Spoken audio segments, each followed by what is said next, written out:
Welcome to the Rider Magazine Insider Podcast. I'm Greg Drevenstedt, Editor-in-Chief at Rider Magazine. This episode is brought to you by Fly Racing. Our guest today is Cat MacLeod.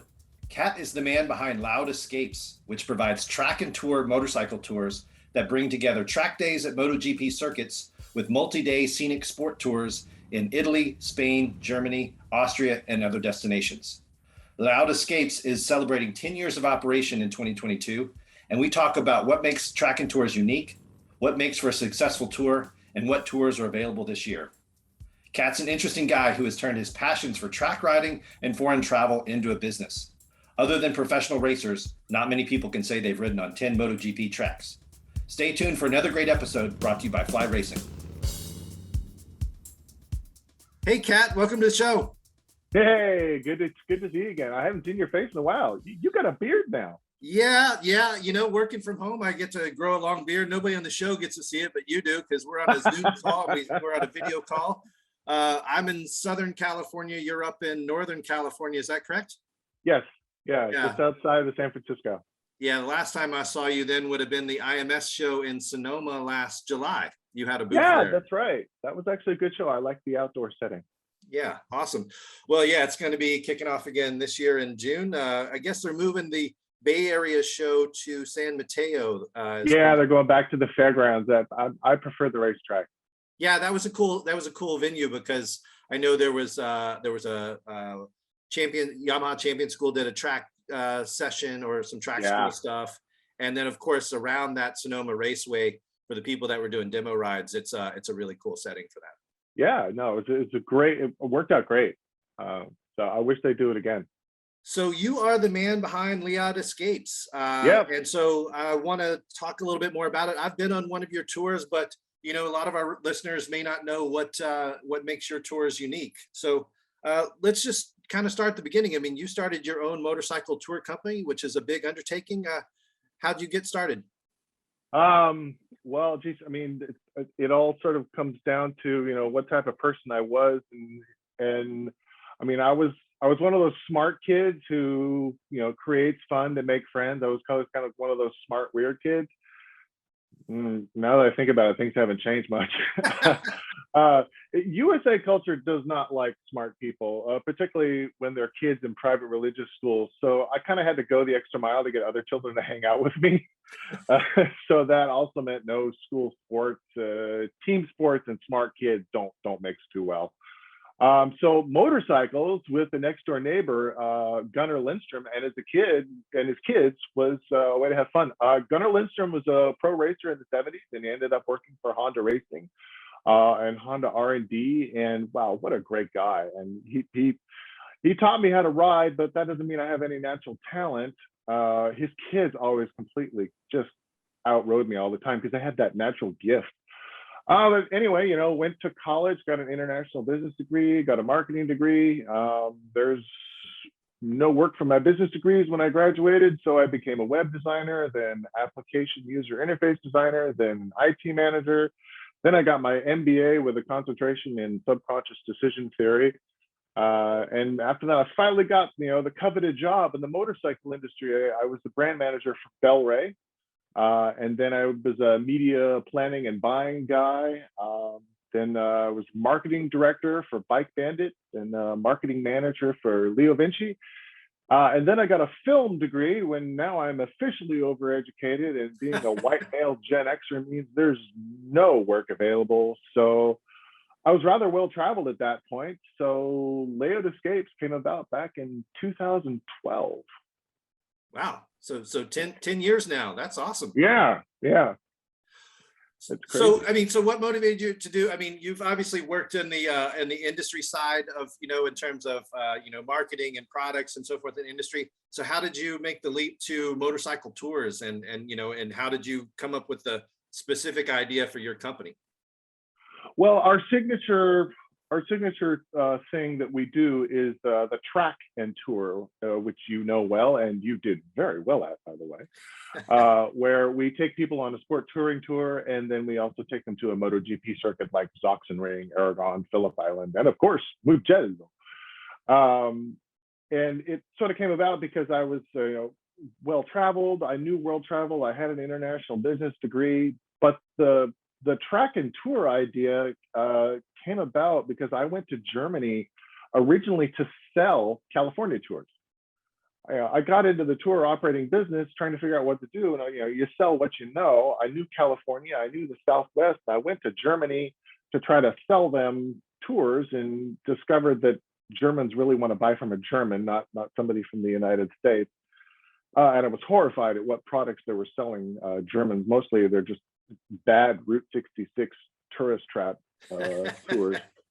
Oh, they're horrible. But while I was over there, I came up with the idea for the product because I was there with my German friends, and they said, "Hey, do you want to go to a track day?" I'm like, "Yeah, of course." But what am I going to do for a bike?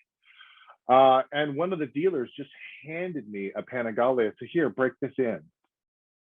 Wow. I've met this guy like, the day before, and he's like, "No, the Germans are so trusting. They're not very warm in their words, but they're warm in their actions. And let me borrow this bike. I do a track day." And I'm big on authenticity. Having worked in the tourism sector, I hate tourist trap stuff. And to me, there's nothing more authentic than a track day. It's just right. There's no tourists there. It's your fellow riders, and okay, these guys are German and their beer is better. Their pizza's kind of weird. My German is bad. Their English is a little bit better, but it doesn't matter because we're all having a great time. And I'm like, this is real. This is authentic. How do I get more people to do this? How do we make a product to do this? Well, we've got to take them to a track they know. I mean, it won't sell if we take them to this tiny little track, Golfsdön in East Germany. Well, we'll take them to Sachsenring. Okay, but we can't just fly people over and do 2 days of track time and fly them home. Where do we take them? And my friend Matthias says, "Where we always go, the Dolomites." And that's where everyone goes for vacation, and it's hard to take a bad photo of the Dolomites. It's motorcycling heaven. So that was the first tour, Sachsenring in the Italian Alps, and it was an absolute disaster. I think we totaled like 3 or 4 bikes. It was the only time I ever had to go to the hospital it's the first time I've only gone to the hospital twice for tours. We were worried he cracked his ankle. But by the time we got to Sachsenring, we looked like a bunch of chodes. It was ridiculous. The bikes are just trashed. But you know what? We learned a lot.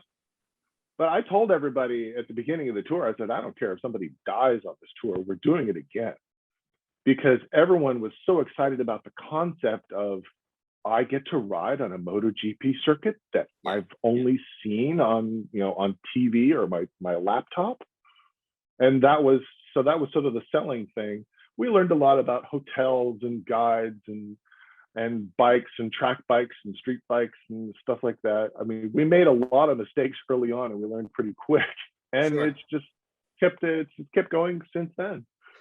Well, I mean, any new endeavor, there's going to be a steep learning curve, but it sounds like even with those challenges, it sounds like you stuck with it. I mean, you're 10 years in, you've been running tours successfully for a long time. So yeah, it was back in 2016 when I did the trip with you and with your Rome-based guide Enrico, and we did the Italian back roads, so a lot of stuff around Tuscany. I mean, just absolutely fabulous roads, restaurants, hotels we stayed in. Like you said, you've really make an effort to have an authentic experience. So having the local guide, who, I mean, Enrico is a really special character. But then, we went to Mugello, which is a world famous track. We did the Ducati riding experience. I got to go on that track with a Ducati 899. So, I mean, me, I work for a motorcycle magazine. I've been fortunate enough to ride on some European racetracks, but that's not something most regular motorcyclists get to do, whether they're from the US or elsewhere. Is those sorts of track days are pretty rare. So that's a really cool concept. Like I said, it was one of the more memorable tours I've ever been on, because not only were the roads great. I mean, I was on a GS for the tour portion of things, but then I suited up. I think they provided leathers, because I don't think I brought leathers. You can rent leathers with some of the different organizations. We work with DRE and Racing School Europe over there. And a couple of other fleet rental places for track bikes. was able to bring home photos because they always have a photographer at the track. You can bring your GoPro. I mean, so you can have the total hero experience of being at a MotoGP track. So Mugello is one that's a famous track. What are some of the other tracks you mentioned earlier that you typically do your tours? Mugello has a special draw, and yes, everyone should ride it. It's my favorite track in Europe. But my second favorite one, hey, Catalunya, just outside of Barcelona. We've done Aragon, doing Aragon again this year. We're doing Mugello twice this year. We've also Enrico, who you'll remember. Enrico's finally put together this great tour for Corsica and Sardinia. And then we finish it with just one day of track time. And Enrico, he loves Italy, but he says Corsica and Sardinia is the best road riding in Europe. I'm also doing a Czech tour this year. So we're hitting Brno. I'm looking forward to doing Phillip Island again. That's still my favorite track of all time. We've tested out Jerez and Andalusia. Just before the pandemic hit, we tested it all out, and the routes were great. And boo, what a physical track Jerez is!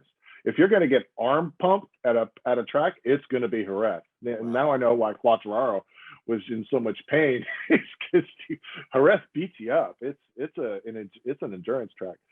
What else? Obviously, we've done a few at Laguna Seca, but most of our tracks have a foreign draw. And I'm always looking for new possibilities. I would love to do Montegi. I've done tours in Thailand. It's really an issue of track bikes. If I can get track bikes for Chang Circuit in Thailand or Montegi in Japan, boom, I can make the tour. It's just all about finding the track bikes. Right. Understand.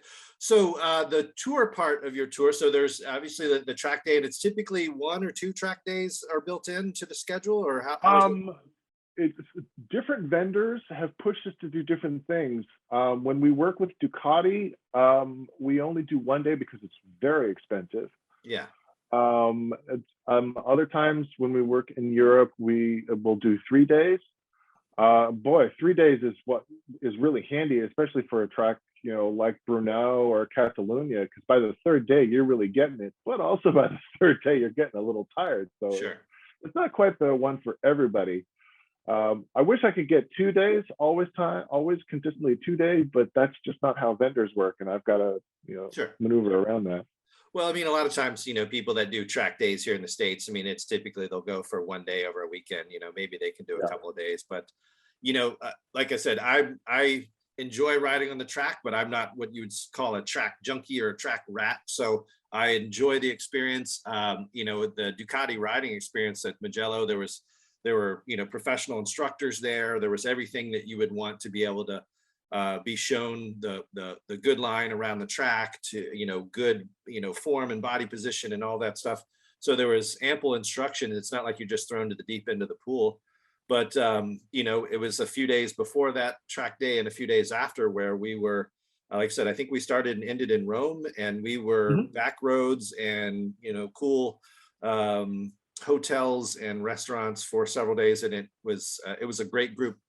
And the interesting thing is that everybody there had some track riding experience, I believe. So I mean, I don't know if is that required? Do you have to have track riding experience? Yeah, we require that everybody be an intermediate rider or better.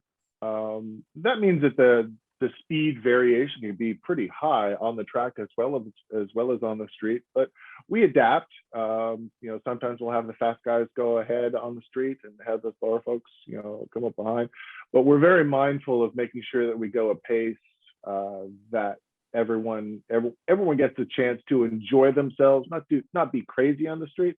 Sure. And of course, when we're at the track, it's game on, but it's also like we're there to learn. We've been working with Racing School Europe and getting instruction with Troy Corser and his team of coaches, and really working on people's riding abilities while we're there, as well as third day, let's put in that fast lap and try to put it all together. But track riders, it turned out that that's the secret sauce of our tours. It's not about where we go or what we do. It's about who we do it with. And motorcycle people gel together pretty well, but track riders, they're their own special breed, and they get along really well all over the world, all walks of life. Track people. I mean, a track ride. It's just family you haven't met yet. Yeah, absolutely. I mean, it was a fun group, very tight knit. Had a lot of laughs with people, on that tour. I'm sure you have a lot of. I mean, you've done dozens of these, so you've made lots of friends, regular clients, people that come back and they've done one track, they want to do another track. They just want to you want to keep adding items to their bucket list. So that's pretty cool. Yeah, I have to keep making new tours because I have clients who keep wanting to come back and say, hey, what do you got for me this year? Yeah, absolutely. Yeah, so we're talking with Kat MacLeod of MacLeod Escapes. We're going to take a moment to get a word from our sponsor, Fly Racing. I've tested hundreds of motorcycles for Rider Magazine, and I've been wearing Fly Racing apparel for years. From helmets to boots and everything in between, Fly Racing makes protective apparel for street, adventure, and off-road riding. Fearless pursuit is the foundation of Fly Racing. It drives their design and their commitment to become a leader in the street and ADV worlds. Feature-rich products like the off-grid adventure jacket use cutting-edge materials, innovative design, and enhanced safety features to protect riders in all types of conditions. What does this mean to the rider? Enhanced comfort and safety gives you more confidence in your gear, giving you more confidence on the road and trail. Take your adventure further than you ever imagined. Learn more at flyracing.com. And we're back. Thanks for the support from Fly Racing for this episode. And we're talking to Kat about doing tracking tours over mostly in Europe. But like you said, you mentioned Australia. You've done them in various places. Hey, I've got to ask, man, because we're still got a bit of a COVID hangover. What was that whole deal like for you to run a tour company and to go through the COVID experience? Well, geez. I mean, 2020, we got a scouting tour in for Jerez and Andalusia just before things shut down. And thanks to our international contacts, we kind of knew it was coming. We started watching the data in February of 2020. And we were getting firsthand accounts from our partners over there in Europe. You know what? This is actually real. This is a real thing. There's ambulances running back and forth. There's people dying. There's mass mass burials taking place. This is something serious. As things progressed, we reached out to our clients who were ER doctors and ICU nurses, and they sort of confirmed the data that we were seeing around the globe. We never really listened to the politicians or pundits. We watched the data and sought out expertise. That made some people very angry because they wanted to make it all political. And honestly, I've got a business to run. I don't have time for that. We had to make decisions based on evidence and expertise. And after a while, we could kind of tell how health departments were going to shift their policies based on the data that was coming in. And thanks to that, we ran 4 tours in 2021 while most operators were shut down. As we watched the data, we knew what was coming. Europe has procedures in place to lower risk, and they're pretty easy to follow. There's pent up demand, but there's still some sort of hesitation. It's sort of like people have sort of coming out of their holes and realizing, can I go? Can I go yet? Is it all right for me to go? I really want to go, but so there's still some hesitation. So this year we've partnered with some various clubs and groups, Ducati clubs. We're running our first tour together with Yamaha Champions Riding School. Their chief operating officer, Keith Culver, is actually going to come over on the tour and help out on the street coaching portion. Awesome. We also partnered with a podcast, Motorcycles and Misfits, and we're putting on a training tour to teach people how to travel by motorcycle in Europe on their own. This training tour is just to try to show them, here's how you do it. And I have to work very hard to not be a guide. I'm going to be an instructor. I'm literally going to be sending people out in small groups on their own and then sort of checking in with them at the day. We've reserved everything. We created the routes. I'm working with people to show them how do you create a route and how do you travel in Europe. So we're getting a lot of people out of the country for the first time at a pretty low price because I'm not paying for a luggage vehicle and extra guides. People are going to have to do this on their own. And I'm looking forward to seeing how people change over the course of the tour and sort of lose their fear. That's cool because, like I said, I've been fortunate to go on a number of overseas tours. I've been on a lot of press launches, but I think there is, not just with the COVID stuff, but for people that have never gone to another country to ride a motorcycle, there's some anxiety about, what are the road laws going to be like? What are the drivers going to be like? And, what I've always tried to tell people is that if you're a skilled and aware motorcyclist, you will have an absolute blast riding on the roads in Europe, because most of their drivers and motorcyclists are highly trained. They're tiered license levels. They can be, fast, drivers, so forth. But there's also a certain sort of freedom in some of those countries where I'm not saying you can do anything you want, but countries like Spain and so forth are, they are absolutely motorcycle fanatics, and they love them, and so they allow you to pass, or you can go between cars and traffic and so forth. So it's actually a really fun experience, and it's a great way to experience a different country. So yeah, I agree with you that, yeah, I can imagine it's got to be tough to own a tour company and know that. I always figured there would be some pent up demand after COVID, after everybody kind of got everything shaken up for them, but that the hesitancy that some people are feeling it's extending a lot longer than I thought it would. Yeah, I'm also for the Czech tour. It's funny. People are like, "Oh, are you sure you want to go over there? I mean, what's going on in Europe right now?" It's like obviously your strength is not geography. You do realize that Ukraine is in a different time zone. Yeah, anyway, it's all about trying to set up a good tour. Well, I mean, I know that, again, you are in the tour business. You want to have satisfied clients and customers. So I'm sure, had to make some accommodations for changing of schedules and bookings and so forth. But hey, you want to be safe. So whether it's COVID protocols or how you run your tours and stuff like that, you want people to have fun, but you also don't want anybody to get hurt or to have a bad time. So yeah, that's part of it. Because I'm sure for you, is with any tour company, is repeat business is super important. Yeah. Well, I'll let you in on the little secret here of the objective of a tour. Really, the key objective of the tour is for it to be fully booked. Yeah. Okay. And herein lies the tricky part, because I'm not a tourism-based operator.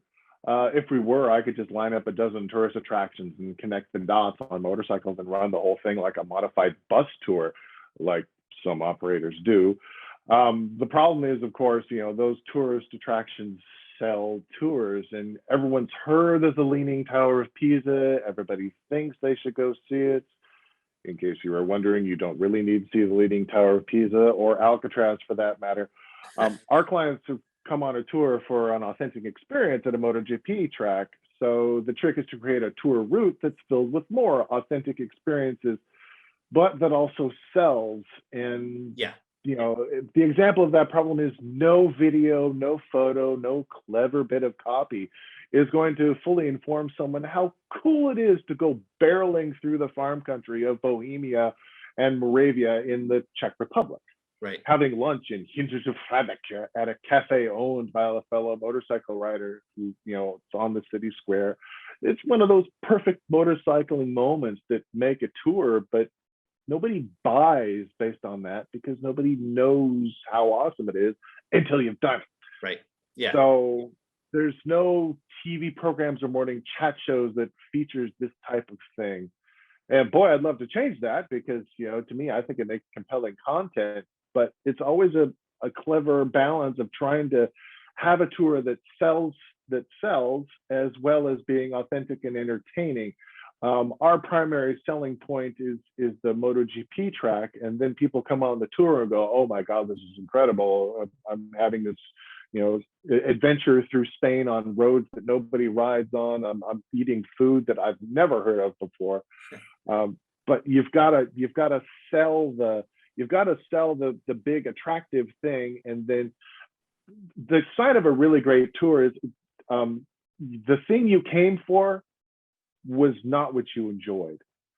You came to see something, but what you bring back are memories of what you experienced. The great trattoria that you stayed at, the funny thing that time everybody lifted a little Fiat in the middle of the road. It's the experiences you have, not the things that you supposedly saw. We don't do trophy destinations. Right. It's about having fun with your fellow riders. Well, I mean, since you've got, people that are track riders that attend your tours, I'm sure that word of mouth is very helpful. I mean, people that go to track events, and whether they're club racers or they go to occasional track days, or they go to things like the Yamaha Champion School, and during a coffee break or lunch break, they tell somebody about this, bitchin' tour they did overseas where they got to go ride at Mugello or something. So I mean, so having satisfied customers, because they're your best marketing tool you've got. So hey, I've got a question. So I've been on tours, most of the tours I've done overseas, not the one I did with you, but my wife Carrie is not a motorcyclist herself, but she rides with me as a passenger, loves doing that. So are your tours set up where somebody has a spouse or significant other that wants to come as a passenger? They wouldn't necessarily be on a bike at the track day, but how does that work? Actually, we get a fair amount of those. Italy is always popular with the ladies. It's always a big seller. And when you're riding on the back of a motorcycle, you've got the best seat in the house. Of course, not everybody wants to, look at their loved one go round and round and round on the same piece of pavement all day. So there are some destinations that are better than others for catering to passengers. Mugello does pretty good because it's not that far away from Firenze, Florence. So you can make day trips to Florence. And also really the best one, which we did last year and doing again this year for couples, is Catalonia. Because while you're at the track at Catalonia, your passenger is having a blast in downtown Barcelona. Yeah, nice. And also the Catalonia tour wins because for some reason, women absolutely love the view from the hotel balcony. That's our best tour for views from the hotel balcony. Nice. So do you also do some tours where you actually, instead of track days, you attend some MotoGP races? I know you've done those in the past. Yeah. I don't know what the logistics are of something like that. Enrico, our Italian partner, has been really helpful in that arena because going to a MotoGP in a foreign destination, there's tricks you have to know about. Where do you park? Where's the best place to watch the race from? And especially, how do you escape? When the race is over, how do you get out? And you need a local to be able to show you how to do that. Well, man, we've got Mugello down, and that's really because Enrico's help. And Mugello is my favorite race to see outside the United States. It's such an experience to see the throngs of Italian fans. And it's not just Italians. I mean, you'll get people from all over Europe come to Mugello because that's an experience. But yeah, the local partners really help in that one. And wow, to see the jets fly over from Italy right at the end of the whole crowd belting out the Italian national anthem. I mean, that's a special experience that you just don't get on TV. Yeah, I've never been to a MotoGP race overseas. I've been to one at COTA, but the scale of the attendance at these European tracks, I don't think Americans quite have a handle on. It's tens of thousands of people, and they're absolutely nuts. I mean, it is like an NFL game, on steroids or something in terms of the attendance and the crowds. One of my clients actually, they were chatting about it. I said, this must be like going to Game 7 of the World Series. And then they talked further. I said, no, it isn't, because most of the time by that, the tickets are all bought up by corporate sponsors, and you've got a bunch of people who have tickets who aren't really into it. Everybody at the MotoGP track is into it. Right. Yeah. Everybody. Yeah. Fanatical about the bikes and the track. I mean, the Italians, they show up a couple of days early and start getting drunk, and they've got these crazy noise making machines, and it's a party. That's awesome. But everybody's there because they love motorcycle racing. So this is early April. What do you got on the calendar for 2022, and what's coming ahead for 2023? I mean, I'm sure we got some listeners who are probably interested in one of your tours. What do you got coming up if somebody wanted to make some travel plans? Hey, if you screwed up and you haven't made some travel plans yet and you just want to get out this late May, I still got 2 spots left on the Checkout Brno tour, which is it's really just an idiots abroad trip, bouncing from places in the Alps into Bohemia and getting some good beers on the side. And then the best part really is the 4-star hotel in the paddock. Wow. You step out of your hotel and walk to your track bike. It's pure luxury, and I never get sick of it. And then we're taking a day off in Prague to see the sights and probably drink some more. Nice. Yeah, because this is where a Pilsner comes from. Exactly. Yeah, this is so that's in May, late May, early June. Our Munich to Mugello tour with Yamaha Champions Riding School is sold out. That's in July, July 3rd to the 14th. Our Dolomites training tour with Motorcycles and Misfits, that's pretty close to sold out too. I think I might have 1 spot left on it, July 24th to the 30th. The tour we've been waiting to do for years, the Italian Dream Islands edition with Corsica and Sardinia and Mugello. That's August 30th to September 9th. We've still got spaces left for that tour. And boy, I'm really looking forward to that one because that's great roads. That Enrico knows all the roads in Italy, and he's saying, no, the Corsica and Sardinia are the best. And if Enrico's saying that's better than all the stuff in Tuscany, I'll take Enrico's word for it. I've been able to ride a little bit in Sardinia, but I've never been to Corsica, and they're high on my list. I've been to Sicily, so that'll be a great add-on. So that makes the tour a little bit longer because do you take a ferry to get to those islands and you do some? Yes, we do. In fact, we've got on the way back, you overnight on the ferry. You sleep on the ferry, so the sea will rock you to sleep. And then we've got the Spanish Pyrenees to Aragon, October 5th to the 15th. I love the Pyrenees, and that's working. You just had Scott from IMT on the podcast.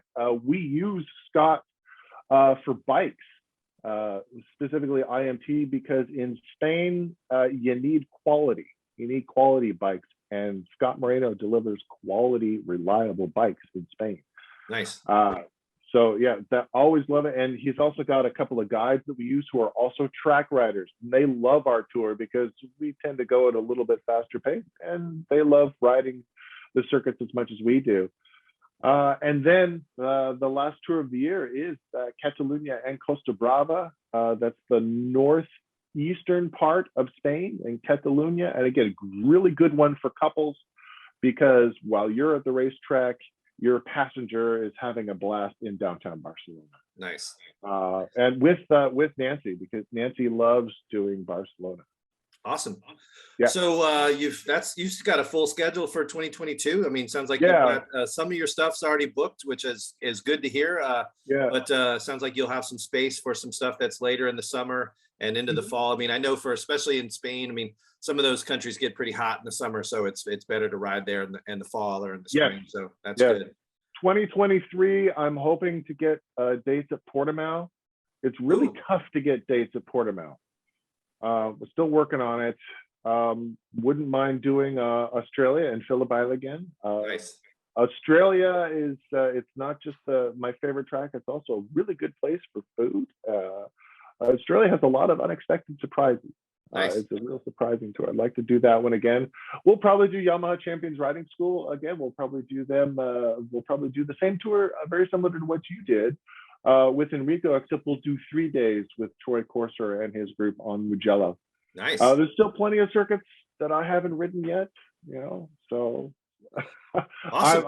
I'm not a rich guy, but my claim to fame is I've ridden 10 MotoGP circuits. I'm probably the slowest rider to ever ride 10 MotoGP. Well, hey, like I said, you're out there, you're doing it. I mean, and what's really cool is that, I mean, you're living the dream, man. I know it's hard work what you do to create these tours, to run your business, but you're able to participate in some of these tours, ride some of these tracks to basically, to make this happen. So you love what you do, and you that's like I said, that's great. So hey, what I don't want to forget is you still offer some Northern California tours. I mean, are most of these self-guided? Because again, some people may not have the resources or the inclination to go to Europe or go to some of these other destinations. If some people want to visit California, already live here, tell us a little bit about some of your California tours. Yeah, the issue that we've had right now is COVID killed so many of the rental fleets. We lost 2 big rental fleets out of Northern California. I'll still put together custom tours. I may try to do something together with podcasts and whatnot. I'm still looking for a way to do more Northern California. The problem is Northern California as a destination, people don't realize how good it is. Yeah. And I can't solve that problem. I mean, like Italy sells, Spain sells, but Northern California, people don't know that it's that good of a place to ride. And I don't have the marketing budget to change that. Yeah. I'm still happy to take people on tours here. I love riding. I've got a new Ducati Multistrada V4S. And I'm happy to put it to work and guide some groups of people through Ebbets Pass in the High Sierras and Sonora, and do Highway 36, Serpent to the Sea. One of my favorites. 1,811 curves over 140 miles. I mean, we want to know why the tail of the dragon is so short and stubby. Yeah, I mean, I don't get up to because I'm in Southern California. This is a long state. It takes a while to get up there, but I've got an uncle who's a motorcyclist who lives in Ukiah. He lives on he's right Highway there. 253, I think it is, the one that goes over to Boonville. Fantastic road. And, of course, Highway 1 from, Marin County all the way up to, what is it, near Fort Bragg, where it turns inland, going through the Redwoods. I mean, all of that stuff is fantastic. The Trinity Alps. I mean, it's the thing that most people don't realize is that Northern California has got a lot more deer than it does people. I mean, there's not a lot of people that live up there. There's some really charming towns and places like that are a little bit, maybe a little bit scruffy, a little bit rough around the edges, but are absolutely fantastic riding. So I'll probably be hitting you up for some recommendations next time I can hopefully make. Oh yeah, not a problem. I'm always happy to give away riding tips, travel tips. I do that. I give away stuff for free all the time because, hey, you're my fellow rider and I want you to have a good time, whether you're coming with me or not. Awesome. This is what we do. Well, hey, it's been great talking with you. Is there anything else you want to share with folks before we sign off? Definitely want to know how people can find you and find out more information about your tours. Sure. It's leodescapes.com, LEOD escapes.com. And hey, the best way to see the world is on 2 wheels. You should not be intimidated by travel in a foreign country if you're a motorcycle rider. Come on, you don't have fear of danger. You train for it. So get some rider training and don't be afraid of foreign travel and get out there and see the world on 2 wheels. That's awesome, man. Yeah, I'll do is we'll include a link to your website in the show notes. Thanks. I'll also include a link to the article I wrote about the 2016 tour I did, where it was the Italian back roads in Mugello, so that folks can get a little bit of an insight on that tour. So again, I really appreciate you coming on the show. I'm glad that you're going strong 10 years in. You've got a good schedule for 2022. I'm sure 2023 will be even better. So it's awesome, man. Thanks again for coming on the show. Thanks, man. Great to be here. Awesome. And for the Rider Magazine Insider Podcast, I'm Greg Drevenstedt. Thank you for listening, and thank you to Fly Racing for supporting this podcast. If you've enjoyed this episode, please subscribe, leave us a 5-star rating, and tell your friends about the Rider Magazine Insider Podcast. Rider Magazine brings you motorcycling at its best with 12 issues per year. Visit ridermagazine.com to subscribe to our print or digital editions and to get the latest motorcycle news and reviews. You can also find us on Facebook, Instagram, and YouTube. Thanks again for listening, and keep the rubber side down.